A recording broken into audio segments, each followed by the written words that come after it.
میں نے بڑی زور سے بریک لگائی تھی اور جیپ کو ریورس کر کے بازار کی طرف موڑا۔ میرے پہنچنے تک کھیل ختم ہو چکا تھا۔ 3 نوجوان لڑکے اپنے ہی جیسے ایک نوجوان کو بہت بری طرح مار پیٹ کر رفو چکر ہو چکے تھے۔ میں نے قریب جا کر دیکھا تو اس نوجوان کا سر پھٹا ہوا تھا، چہرہ خون سے تر بتر تھا، ایک ہتھیلی پر تیزدار آلے کا گہرا کٹ تھا اور میرے اندازے کے مطابق اس کا دائنا ٹکنا بھی ٹوٹ چکا تھا۔ یہ واقعہ امرتسر کے ایک بھرے پورے بازار میں ہوا تھا۔ اس بازار میں صاحب ہوٹل کافی مشہور تھا۔ قریبی کالج کے پڑھے لکھے نوجوان اس میں اکثر بیٹھے بھی نظر آتے۔ زخمی لڑکے کو فوراً اسپتال پہنچانے کی ضرورت تھی۔ میں نے اسے گاڑی میں ڈالا اور 2 گواہوں کو ساتھ لے کر اسپتال چلا گیا۔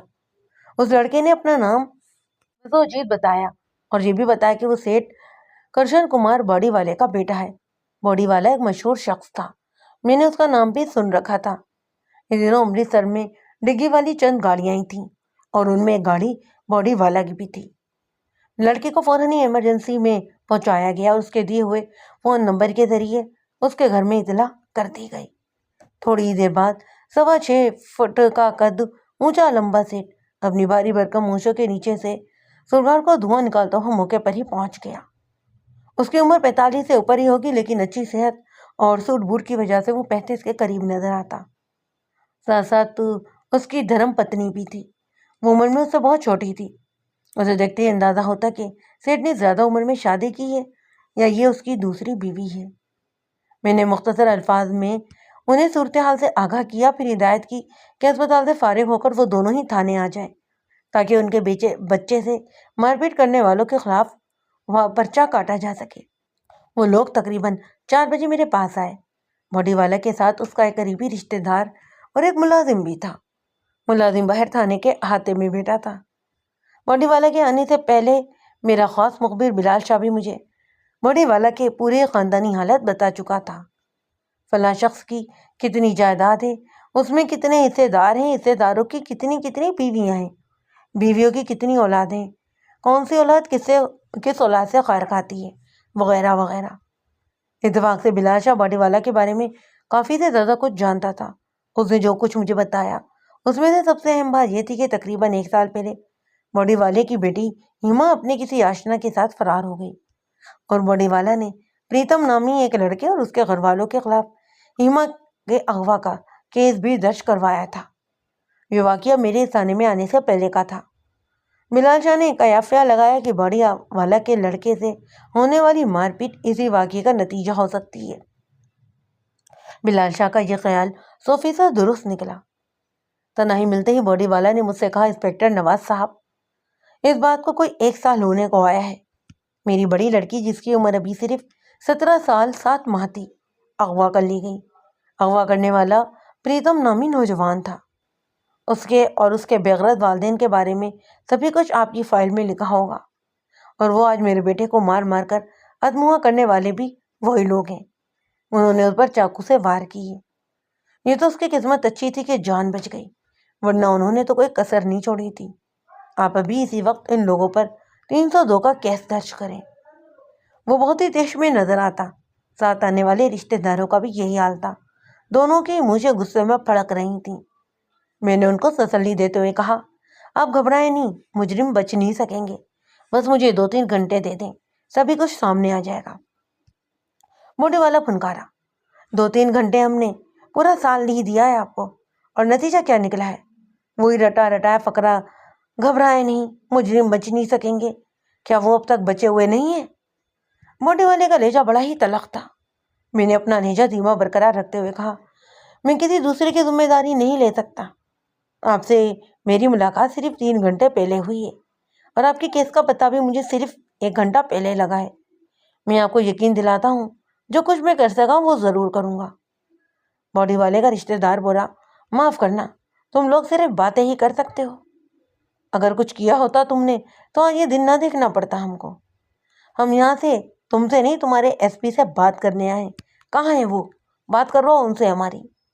میں نے کہا، بھائی جی تم اپنے لہجے کو ذرا قابو میں رکھو، میں ذرا اور طرح کا بندہ ہوں، عزت کرتا ہوں اور کرواتا بھی ہوں۔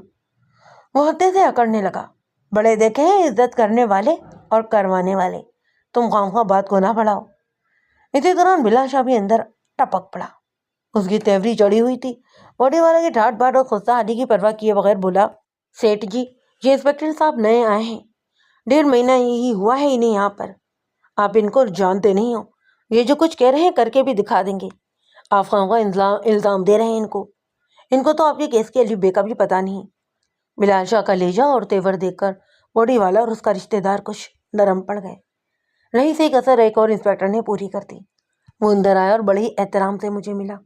باڈی والا بھی اس انسپکٹر کو جانتا تھا۔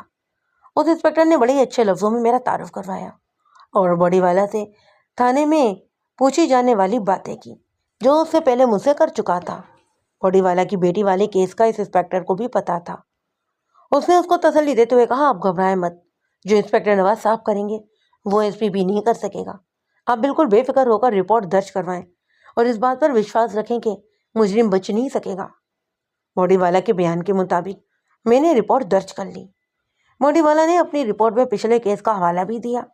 اس نے بتایا، میری نابالغ بچی کو اغوا کرنے والا پریتم کمار نامی نوجوان ہے۔ اس کا والد ایک ریٹائرڈ کلرک ہے اور بہت ہی غناٹ شخص ہے۔ بیٹے کے جرم میں وہ بھی برابر کا شریک رہا ہے۔ یہ لوگ ہمارے پڑوس میں کرایہ دار تھے۔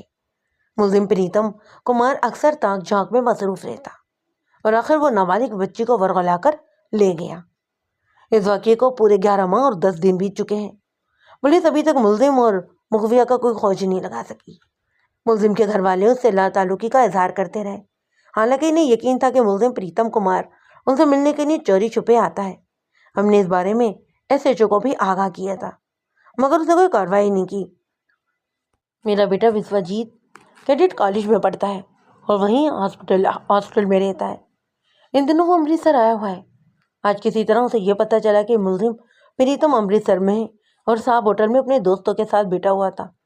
جوان خون تھا، اس نے جوش کھانا تھا۔ وسواجیت موٹر سائیکل لے کر صاحب ہوٹل پہنچ گیا۔ اطلاع بالکل درست تھی، پریتم کمار وہاں پر موجود تھا۔ وسواجیت نے اس کا گریبان پکڑا اور پریتم کمار اپنے ساتھیوں سمیت اس پر ٹوٹ پڑا۔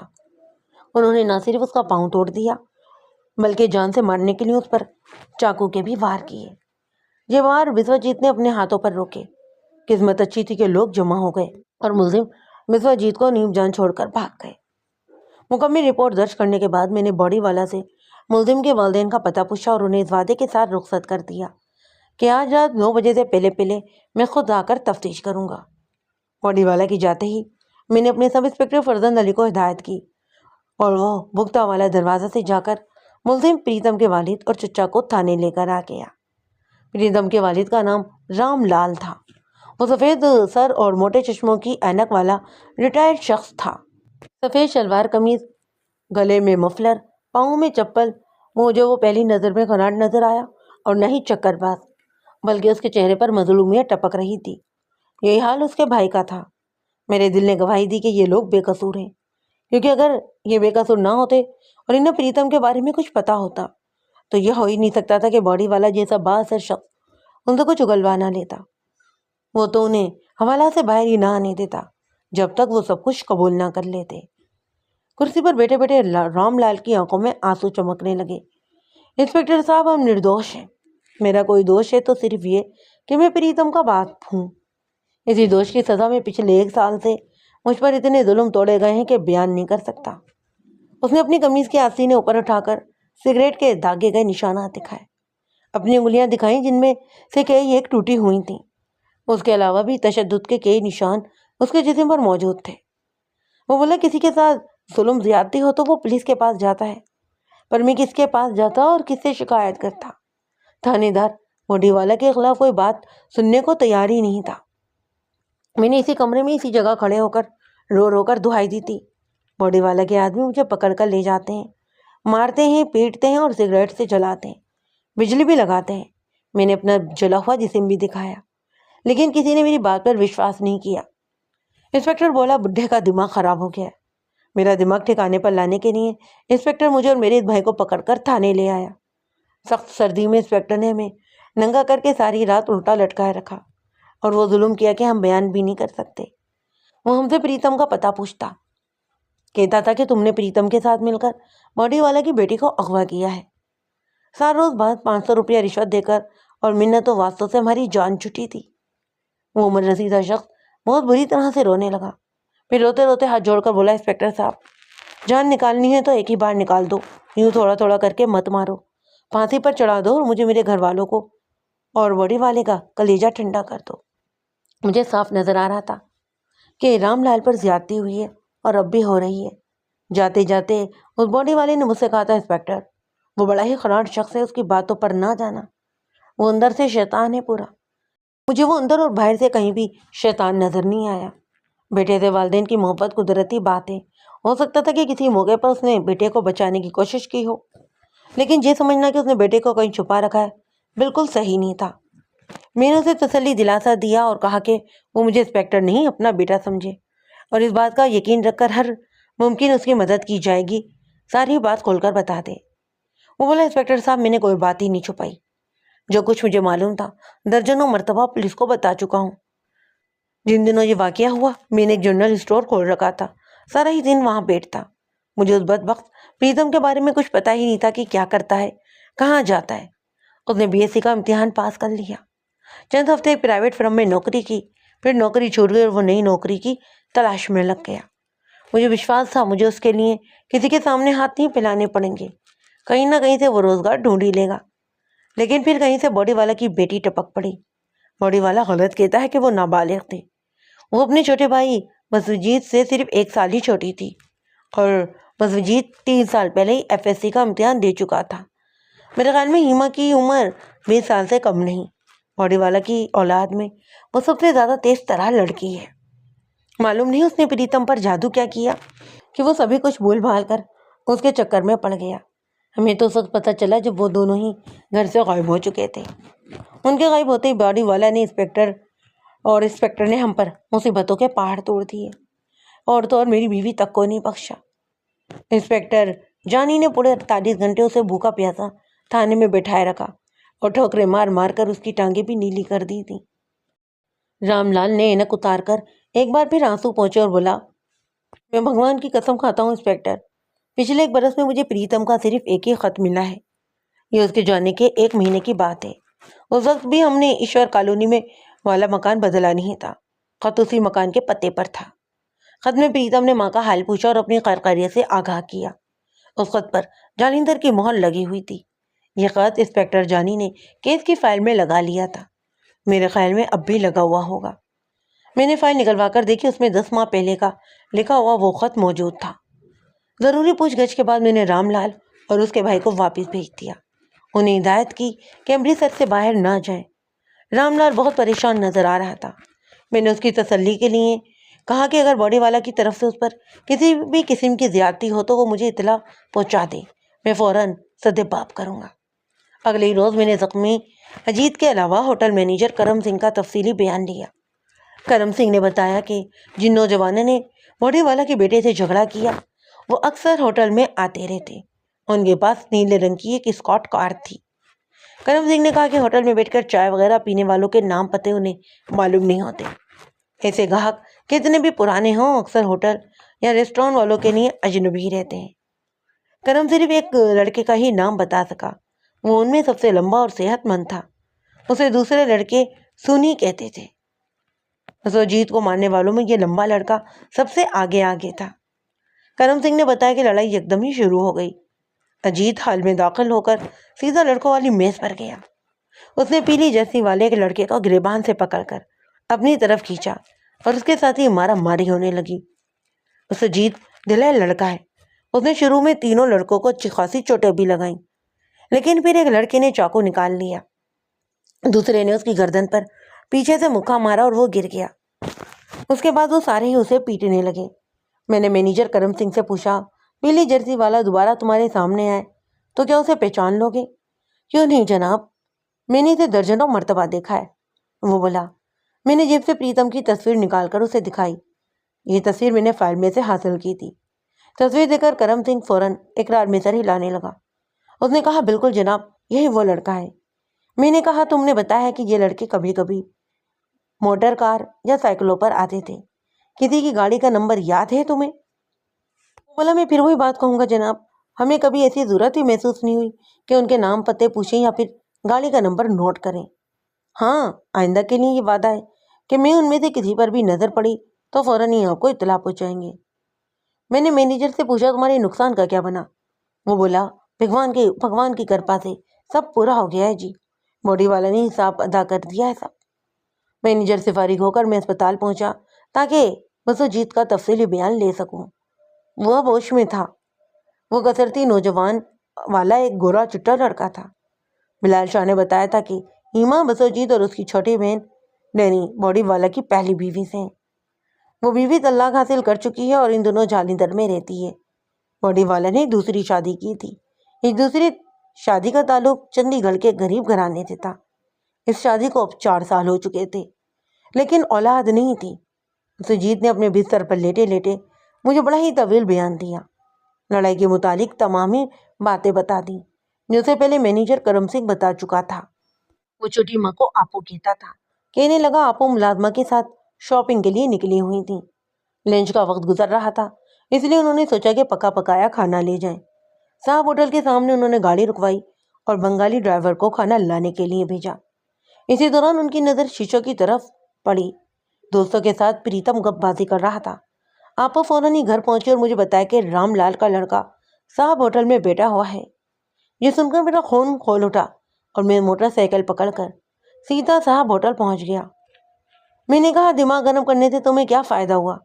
اگر تم خود اللہ بولنے کی بجائے تھانے کی طرف سے ہوتے ہوئے گزر جاتے تو اس وقت وہ بدماش سلاخوں کے پیچھے ہوتے کہ نہیں؟ یقیناً اب اسے بھی غلطی کا احساس ہو رہا تھا۔ وہ سر جھکا خاموش بیٹھا رہا۔ میں نے اسے مزید سوالات کیے اور پھر اس کی مصروفیات کے بارے میں پوچھ کر تھانے واپس آ گیا۔ میں نے ساری شہر کی پولیس کو چوکس کر دیا۔ مخبروں کو بھی پریتم کی تصویر دکھا دی گئی تھی۔ اب امید تو نہیں تھی کہ ان لڑکوں میں سے کوئی صاحب ہوٹل کا رخ کرے گا۔ پھر بھی میں نے سادہ کپڑوں میں ایک کانسٹیبل وہاں پر مقرر کر دیا۔ 2-3 ہفتے سرگرمی سے ملزمان کی تلاش جاری رہی لیکن کامیابی نہیں ہوئی۔ یوں لگتا تھا کہ پریتم اس شہر میں رہتا ہی نہیں۔ شاید وہ دوستوں سے ملنے آیا تھا اور مل کر واپس چلا گیا۔ اس نے اپنے گھر میں جو واحد خط لکھا وہ جالندھر سے تھا۔ میں نے کیس کی فائل دیکھی۔ انسپکٹر جانی نے اس لائن پر کافی تفتیش کی تھی۔ جالندھر شہر سے اس نے 2-3 آدمی بھی پکڑے مگر کوئی کلو نہیں ملا۔ بعد ازاں ہوشیار پور سے پریتم کے ایک دوست کو بھی پکڑا گیا۔ بعد میں اس کا جسمانی ریمانڈ بھی لیا گیا مگر یہ محنت بھی کارگر نہیں ہوئی۔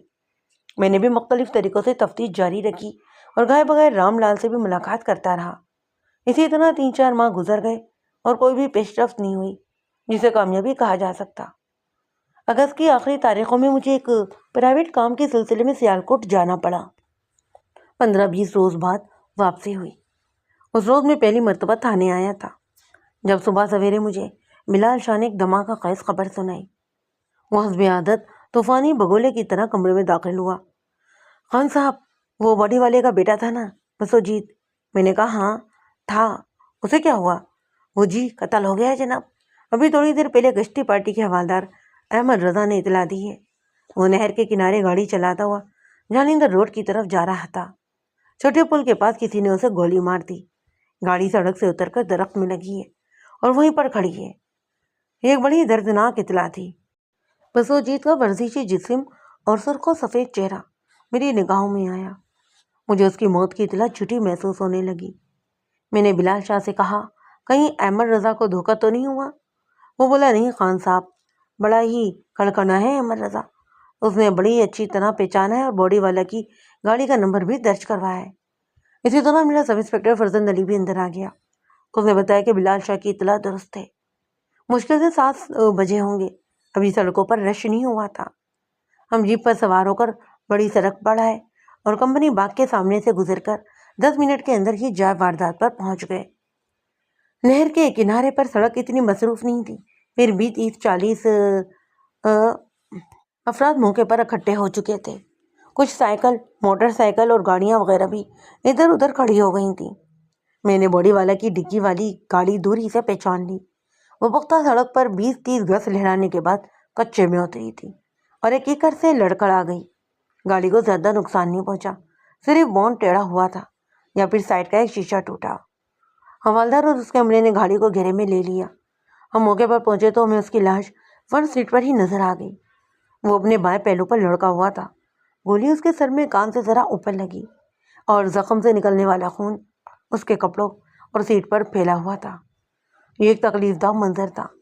4 ماہ پہلے میں نے کسی نوجوان کو شدید زخمی حالت میں صاحب ہوٹل کے فرش پر پڑے پایا تھا، اور آج وہ مردہ حالت میں گاڑی کی نشت پر پڑا تھا۔ ان 4.5 مہینوں میں اس کے زخم بھر چکے تھے، لیکن آج جو زخم لگا تھا وہ کبھی نہیں بھر سکتا تھا۔ اس قتل کے سلسلے میں میرا دھیان فوری طور پر ان لڑکوں کی طرف جاتا جن سے اس کی جنگ ہوئی تھی، اور جن کو وہ اب بھی امرتسر کے گلی کوچوں میں ڈھونڈتا پھر رہا تھا۔ وہ اس کی عزت کے قاتل تھے اور آج اس کے قاتل بھی بن گئے۔ میں نے بڑے ہی دھیان سے جائے وقوع کا معائنہ کیا۔ موقع پر موجود عملے کا خیال تھا کہ مقتول کو سڑک کے کنارے سے گولی ماری گئی ہے۔ میرا خیال تھا کہ اس کی ایک وجہ تو زخم کا زاویہ تھا۔ محسوس ہوتا تھا کہ گولی بلندی سے کافی قریب سے چلائی گئی ہے۔ دوسرے، مجھے گاڑی کے اندر بھی جدوجہد کے معمولی سے آثار نظر آ رہے تھے۔ ایک سیٹ کا غلاف بھی سرکا ہوا تھا اور عقب نما آئینہ بھی ٹیڑھا تھا۔ عین ممکن تھا کہ قاتل گاڑی کے اندر ہی ہو۔ چلتی گاڑی میں دونوں نے ہاتھا پائی کی ہو اور گاڑی درخت سے ٹکرا گئی۔ بعد ازاں قاتل یا قاتلوں نے وسوجیت کو گولی ماری اور بھاگ نکلے۔ جب ہم لاش کو ایمبولینس میں ڈال رہے تھے، باڈی والا خود بھی موقع پر پہنچ گیا۔ اس کی سرخ آنکھوں سے لگاتار آنسو گر رہے تھے اور چہرہ تھا برسوں کا بیمار دکھائی دیتا۔ 2 آدمیوں نے اسے دائیں بائیں سے سہارا دے رکھا تھا۔ اس نے بیٹے کا چہرہ دیکھا اور بے ہوش ہوتے ہوتے بچا۔ واقعی اس پر مصیبتوں کے پہاڑ ٹوٹ رہے تھے۔ پتہ نہیں کن کن کرموں کا پھل تھا۔ پہلے اس کی جوان بیٹی گھر سے غائب ہوئی، اب اکلوتا بیٹا ہی زندگی سے ہاتھ دھو بیٹھا تھا۔ وہ لڑکھڑاتا ہوا گاڑی میں جا بیٹھا اور پچھلی سیٹ پر راکھ کے پہاڑ کی طرح ڈھیر ہو گیا۔ اس موقع پر پریتم کے والد اور چچا کو حراست میں لینا بہت ضروری تھا، تفتیش کے لیے بھی اور ان کی حفاظت کے لیے بھی۔ ان کو پکڑ کر تھانے لایا گیا۔ وہ دونوں ہی ایک بار پھر داروکتا رو رہے تھے اور بڑی بڑی قسمیں کھا رہے تھے کہ انہیں کچھ نہیں پتا۔ رام لال نے کہا، انسپکٹر صاحب، میری بیوی اسپتال میں ہے، اس کی حالت بڑی خراب ہے، اسے کچھ نہیں پتا چلنا چاہیے ورنہ وہ زندہ نہیں بچے گی۔ میں نے رام لال کو تسلی دی کہ اس کی گرفتاری کے بارے میں مریضہ کو خبر نہیں ہوگی۔ وسوجیت کی لاش پوسٹ مارٹم کے لیے بھیجی جا چکی تھی۔ دوپہر کے بعد میں وسوجیت کے غمزدہ باپ کا بیان قلم بند کرنے اس کی کوٹھی واقع ایشور کالونی پہنچا۔ باڈی والا صدمے سے نڈھال ایک صوفے پر نیم جان پڑا تھا۔ اس نے بتایا، میں روزانہ ہی سیر کے لیے کمپنی باغ جاتا ہوں، لیکن رات کو بسوا نے مجھ سے کہا، پاپا صبح مجھے گاڑی چاہیے۔ میں نے کہا ٹھیک ہے لے جانا۔ وہ گڈ نائٹ کر کے چلا گیا۔ بس یہ اس کی آخری ہی گڈ نائٹ تھی۔ صبح 5 بجے کے قریب میں نے اپنے بیڈ روم میں گاڑی سٹارٹ ہونے کی آواز سنی۔ میں اٹھ کر باہر لان میں ٹہلنے کے لیے آ گیا۔ موضوع عزت تک جا چکا تھا۔ 7:30 بجے کے قریب فون کر کے بتایا گیا کہ بسوں کا ایکسیڈنٹ ہو گیا ہے۔ میں نے گھر کے ملازم کے بھی بیانات لیے۔ وسوجیت جس گھر سے گیا، ایک سامان کے سوا سبھی ملازم سو رہے تھے۔ چوکیدار بھی چھٹی پر تھا۔ سامان نے مجھے بتایا کہ اس نے چھوٹے مالک کو گاڑی لے جاتے تو نہیں دیکھا، لیکن 5 بجے کے قریب گاڑی کی آواز ضرور سنی۔ اس نے سوچا کہ شاید بڑے مالک سحر کے لیے جا رہے ہیں۔ وہ نماز پڑھنے میں مصروف تھا، اس لیے گیٹ کھولنے اور بند کرنے جا ہی نہ سکا۔ میں نے باڈی والا کی دوسری بیوی کا بھی بیان لیا۔ درمیانے قد کاٹ کی عورت تھی، بلکہ اسے لڑکی کہنا چاہیے۔ اس کا نام شاردا تھا۔ رو رو کر اس کی بھی آنکھیں سوجی ہوئی تھیں۔ اس نے بتایا کہ رات تک وسوجیت بالکل حشاش بشاش اور مطمئن تھا۔ اس نے صبح سویرے اپنے کسی دوست سے ملنے کے لیے جانا تھا اور اسی لیے اپنے پاپا سے گاڑی بھی لے کر گیا۔ شاردا نے یہ بھی بتایا کہ صاحب ہوٹل والے واقعے کے بعد پریتم یا اس کے دوستوں سے اس کی مدبھیڑ نہیں ہوئی تھی۔ کم از کم شاردا کو اس بارے میں کچھ نہیں معلوم تھا۔ ویسے بھی زخمی ٹانگ کی وجہ سے وسوجیت نے پچھلے 4 ماہ گھر میں ہی بند ہو کر گزارے تھے۔ اگلے روز صبح کو جوان مرغ وسوجیت کی ارتھی جلائی گئی اور اسی روز شام کو اس کی پوسٹ مارٹم رپورٹ بھی مل گئی۔ وسوجیت کی موت دماغ میں گولی لگنے سے واقع ہوئی۔ پولیس سرجن نے میرے اندازے کی بھی تصدیق کر دی کہ گولی گاڑی کے اندر سے ہی چلائی گئی ہے۔ گولی کے سر میں گھسنے کا زاویہ بھی ایسا تھا جس سے اس کے اندازے کی تصدیق ہوتی۔ مقتول کے جسم پر معمولی جدوجہد کے آثار بھی تھے۔ رپورٹ کا سب سے اہم نقطہ یہ تھا کہ ایک ہاتھ کی چند 2 انگلیوں سے انسانی بال بھی ملے۔ یہ بال کسی ادھیڑ عمر شخص کے تھے۔ ایسے ہی بال مقتول کے لباس پر بھی تھے۔ بالوں کو تفصیلی معائنے کے لیے لاہور بھجوا دیا گیا۔ یہ بہت خاص پوائنٹ تھا۔ ہمارا شبہ اب تک انہی لڑکوں پر تھا جو اسے پہلے بسوجیت کو قتل کرنے کی کوشش کر چکے تھے، مگر رپورٹ بتا رہی تھی کہ مرنے سے پہلے اس کی کسی ادھیڑ عمر شخص سے ہاتھ پائی ہوئی ہے۔ یہ ادھیڑ عمر شخص کون ہو سکتا تھا؟ تفتیش کے اس مرحلے میں ابھی یقین سے کچھ بھی نہیں کہا جا سکتا تھا۔ یہ بھی ممکن تھا کہ کار چھیننے کی ایک سیدھی سی واردات ہو۔ کوئی شخص بچوں سے لفٹ لے کر گاڑی میں سوار ہوا اور بعد میں اس پر پستول تان لیا۔ یہ بھی امکان موجود تھا کہ اس واردات کا تعلق کسی ایسے معاملے سے ہو جو اب تک ہماری نظروں سے اوجھل تھا۔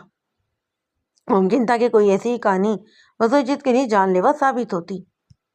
وہ دہلی میں پڑھتا تھا اور وہیں ہاسٹل میں بھی رہتا تھا۔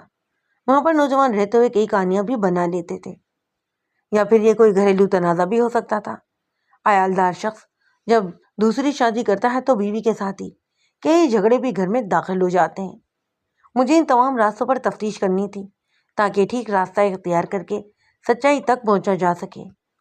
میں نے اپنے سب انسپکٹر فرزند علی کو ضروری ہدایت دے کر دہلی روانہ کر دیا تاکہ وہ بسوجیت کے کالج سے اس کے بارے میں معلومات حاصل کریں اور اس کے دوستوں سے مل جل کر اس کے پرائیویٹ حالات کا بھی پتہ چلائے۔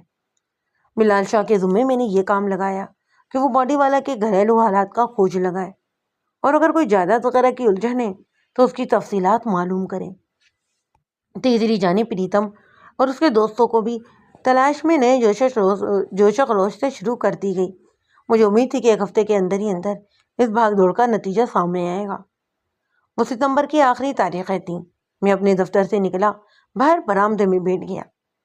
آج بلال شاہ والا ناشتہ ہی کر لیا جائے، مجھے بھوک لگ رہی تھی۔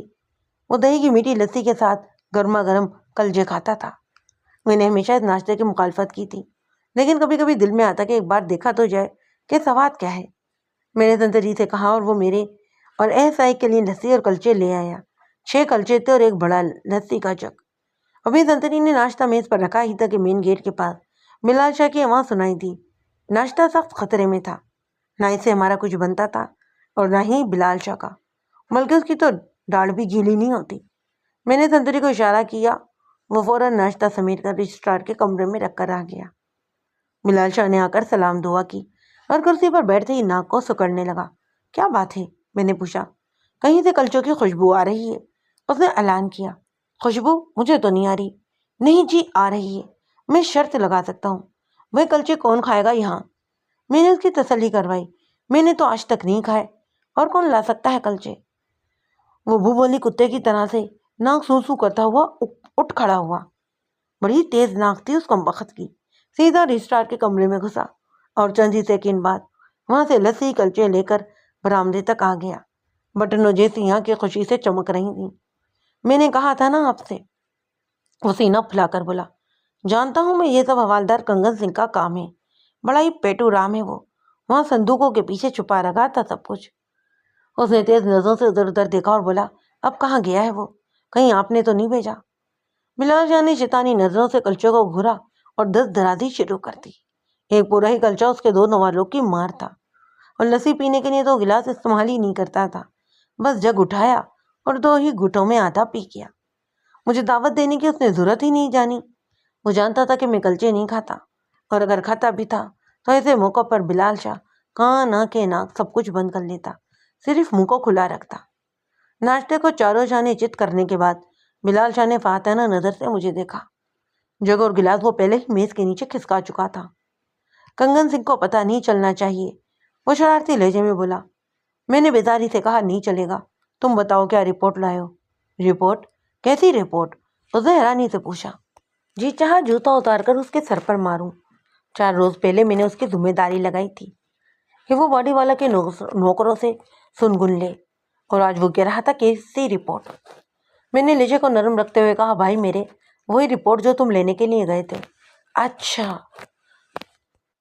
اس نے رانوں پر ہاتھ مارا اور میرا دھیان کسی اور طرف چلا گیا تھا۔ گھر والی آج کل اچار وغیرہ کھا رہی ہے نا؟ میں نے کہا، بھاڑ میں جائے تمہارا اچار، مجھے باڈی والا کے بارے میں بتاؤ۔ بلال جان نے سگریٹ سلگا کر گہرے کش لیے اور آہستہ آہستہ اس کے لمبے چوڑے چہرے پر سوچ کے سائے لہرانے لگے۔ وہ دھیمے لہجے میں بولا، خان صاحب، باڈی والا کا خاصا مان رمضان علی بڑا ہی اچھا آدمی ہے، میں نے اسے جان پہچان کر لی ہے۔ ادھر ریلوے لائن کے پار کچی آبادی میں رہائش ہے اس کی، ویسے وہ خود باڈی والا کے گھر میں ہی رہتا ہے۔ میں نے اسے بتایا کہ میں خود بھی خاصا مان رہا ہوں اور کئی اونچے گھروں میں کام کرنے کے علاوہ گجرات میں اپنا ہوٹل بھی چلاتا رہا ہوں. کھانے تو مجھے سارے ہی پکانے آتے ہیں. رمضان علی کو میری کسی بات پر شک ہی نہیں ہوا. وہ مجھ سے بڑا ہی بے تکلف ہو گیا اور کھل کر باتیں کرنے لگا ہے.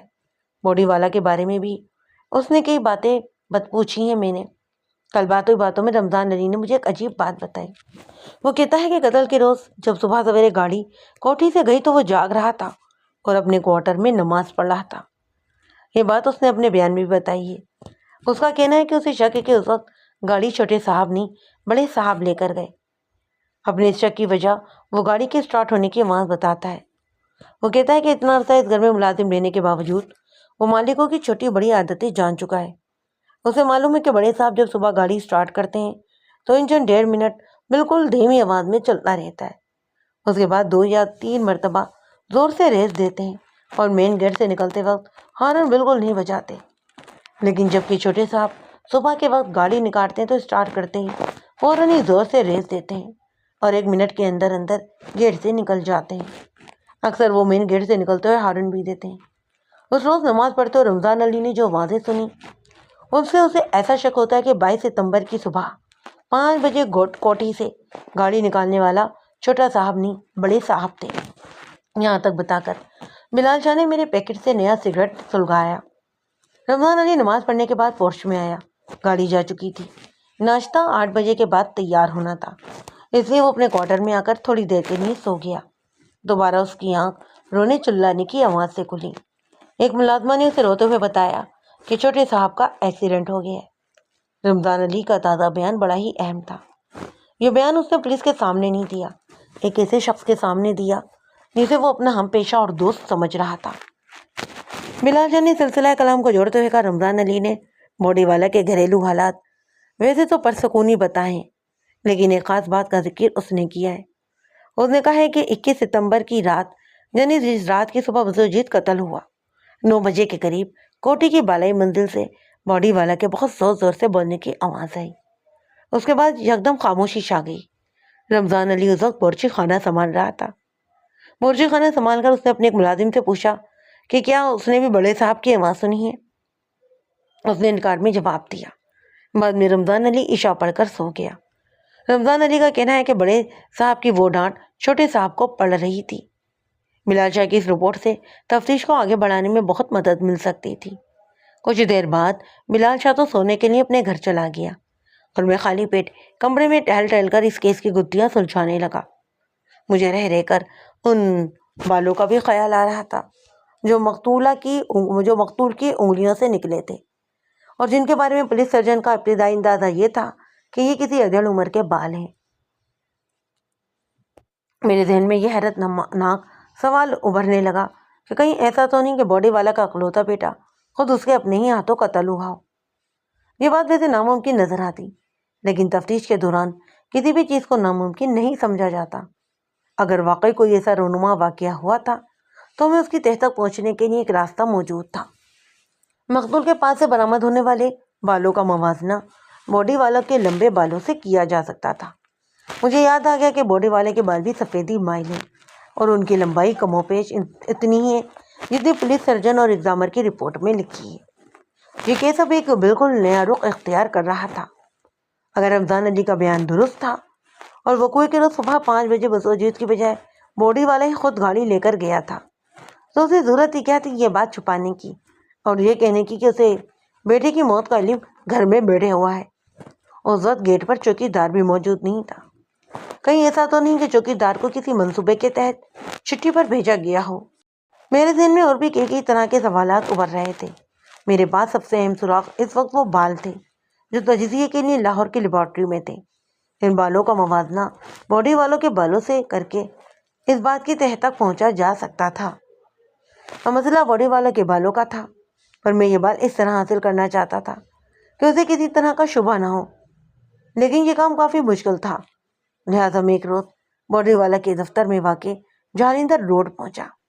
باڈی والا دراصل بسوں ٹرکوں وغیرہ کے ڈھانچے بنانے کا کام کرتا. مضافاتی علاقے میں اس کی ایک وسیع اور اس فیکٹری تھی. اس حوالے سے اس کا نام باڈی والا پڑا تھا. میں نے اس کے خوبصورت دفتر میں اس سے ملاقات کی۔ وہ بے حد غمگین نظر آتا، غالباً شراب نوشی بھی کر رہا تھا۔ آنکھوں کے گرد سیاہ ہلکے اور چہرے پر جھریاں تھیں۔ پچھلے 6-7 روز میں وہ اپنی عمر سے 8-10 سال بڑا ہی لگ رہا تھا۔ میں نے حساب لگایا تو بیٹے کی موت نے اسے چند سالوں میں ہی 20 سال آگے پھینک دیا۔ نہ اس میں پہلے والی تنفن نظر آ رہی تھی اور نہ ہی آواز میں کرارا پن۔ کیا بات ہے انسپیکٹر؟ وہ مجھے دیکھ کر ہونٹوں پر زبان پھیرتے ہوئے بولا۔ میں نے اپنا مدعا بیان کیا تو وہ چونک گیا۔ کیوں؟ کیا کرنے ہیں میرے بال؟ میں نے بات بناتے ہوئے کہا، ایگزامر کو ضرورت تھی۔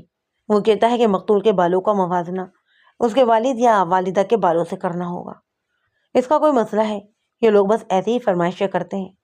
باڈی والا نے نکتہ اٹھایا، لیکن پوسٹ مارٹم رپورٹ تو مکمل ہو کر آ چکی ہے۔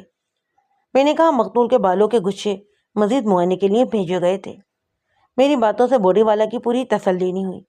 بہرحال اس نے چھوٹی کینچی منگوا کر اپنے بالوں کی 2 لٹھیں مجھے کاٹ کر دے دی۔ اسی روز میں نے یہ بال اپنے انسپیکٹر فرزند علی کے ہاتھ لاہور بھجوا دیے اور پوری ہی شدت سے رپورٹ کا انتظار کرنے لگا۔ اگلے ہی روز مجھے تھانے کے پتے پر ایک گمنام خط ملا۔ ایسے خط اکثر تھانوں میں آتے ہی رہتے تھے۔ لوگ اپنا نام چھپا کر مخبری کرتے ہیں اور ایک دوسرے کے خلاف دشمنیاں بھی نکالتے ہیں۔ بہرحال میں نے لفافہ کھولا۔ یہ کاپی سائز کے 2 صفحوں کا خط تھا۔ تحریر سے اندازہ ہوتا کہ لکھنے والا تعلیم یافتہ ہے۔ خط کا مضمون کچھ یوں تھا: انسپیکٹر نواز خان صاحب، اخباری خبروں سے مجھے پتہ چلا ہے کہ آپ باڈی والا کے بیٹے کے قتل کی تفتیش کر رہے ہیں۔ مجھے اس معاملے میں کوئی خاص دلچسپی نہیں، لیکن ایک قانون پسند شہری ہونے کی بنا پر میں اپنا فرض سمجھتا ہوں کہ اس کیس کے حوالے سے میرے پاس کوئی اطلاع ہو تو میں آپ کو پہنچاؤں۔ میں پولیس کچہری کے چکر میں نہیں پڑنا چاہتا، اسی لیے اس خط کا سہارا لے رہا ہوں۔ جو میں اطلاع آپ کو دے رہا ہوں یہ کسی لالچ یا خوف کی وجہ سے نہیں دے رہا۔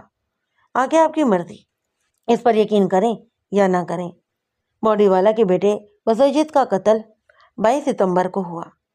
21 ستمبر کو رات 9-10 بجے ایشور کالونی کے مارکیٹ والے گول چکر میں موجود تھا۔ آپ نے یہ گول چکر دیکھا ہی ہوگا۔ یہاں پر گراؤنڈ بنی ہوئی ہے اور پودے وغیرہ بھی لگے ہیں۔ لوگ رات گئے تک یہاں بیٹھے رہتے ہیں اور کئی سوئے بھی رہتے ہیں۔ یہاں 1-2 تیل مالش والے بھی گھومتے ہیں۔ اس رات میں بھی ایک مالشے سے مالش کروا رہا تھا۔ اچانک میری نظر باڈی والا کے بیٹے وسوجیت پر پڑی۔ محلے دار ہونے کے سبب میں اسے دور ہی سے پہچان گیا۔ اس کے بال بکھرے ہوئے تھے، ہونٹوں میں سگریٹ تھا اور وہ ہاتھ پاؤں پھینک پھینک کر چل رہا تھا۔ ٹانگ کی چوٹ ابھی مکمل طور پر ٹھیک نہیں تھی، اس لیے وہ لنگڑا رہا تھا۔ لنگڑاتا ہوا وہ ہمارے پاس سے گزرا اور تھوڑی دور ایک پودے کے پیچھے گھاس پر لیٹ گیا۔ میں چونکے اندھیرے میں تھا، وہ مجھے نہیں دیکھ سکا۔ وہ بے حد پریشان نظر آ رہا تھا۔ وہ کبھی لیٹ جاتا کبھی بیٹھ جاتا، وہ سگریٹ پر سگریٹ پھونک رہا تھا۔ مجھے یقین ہونے لگا وہ گھر میں کسی سے لڑ جھگڑ کر آیا ہے۔ تھوڑی دیر بعد پیکٹ سگریٹ کا ختم ہو گیا تو اس نے ایک قریبی ریسٹورنٹ کے ملازم کو بلایا۔ اسی ریسٹورنٹ کے ملازم کے ہاتھوں خالی ٹریلی اکثر چکر میں گھومتے رہتے ہیں۔ بزوجیت نے اس ملازم کے ہاتھوں اور سگریٹ منگوائے، ساتھ میں شامی کباب اور بیئر کی ٹھنڈی بوتل بھی۔ میں رات تقریباً 12 بجے تک گول چکر میں موجود رہا۔ میرے آنے تک بزوجیت بھی وہیں تھا۔